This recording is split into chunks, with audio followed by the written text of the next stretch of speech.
కార్యకర్తల భుజం మీద చెయ్యేసి నవ్వితే సరిపోదు.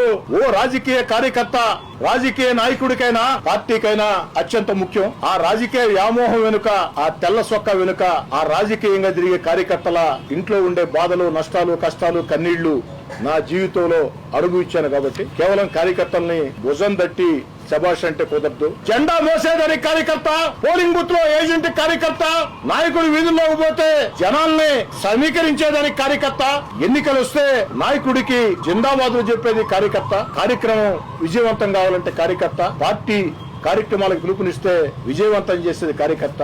ఆ కార్యకర్త రాజకీయ కార్యకర్తలందరూ బ్రహ్మాండంగా ఉంటారని ఒక అభిప్రాయం. అది అబద్ధం. నా జీవితంలో ఆ రాజకీయ కార్యకర్తగా నేనే కష్టాలు పడ్డాను. కాబట్టి నాకు అవకాశం వచ్చిన రోజు నెల్లూరు రూరల్ నియోజకవర్గంలో కొన్ని వందల మంది రాజకీయ కార్యకర్తలకి, నా వెంట నడిచే నాయకులు కార్యకర్తలకి ఆర్థికంగా నేరుగా నేనే సాయం చేసి ఉన్నా. కార్యకర్త భుజం మీద చెయ్యేసో, బొగ్గగిల్లో, పొట్టదట్టో శభాష్ అంటే కుదరదు. రాజకీయాల్లో తిరిగే వ్యక్తుల్లో 95% మంది వ్యక్తుల కుటుంబంలో కష్టాలు ఉంటాయి, నష్టాలు ఉంటాయి, కన్నీళ్లు ఉంటాయి. ఆ కష్టాలు, నష్టాలు, కన్నీళ్లు అనుభవించాను కాబట్టే నా వెంట నడిచే నాయకులు కార్యకర్తలు ప్రోత్సహించాను.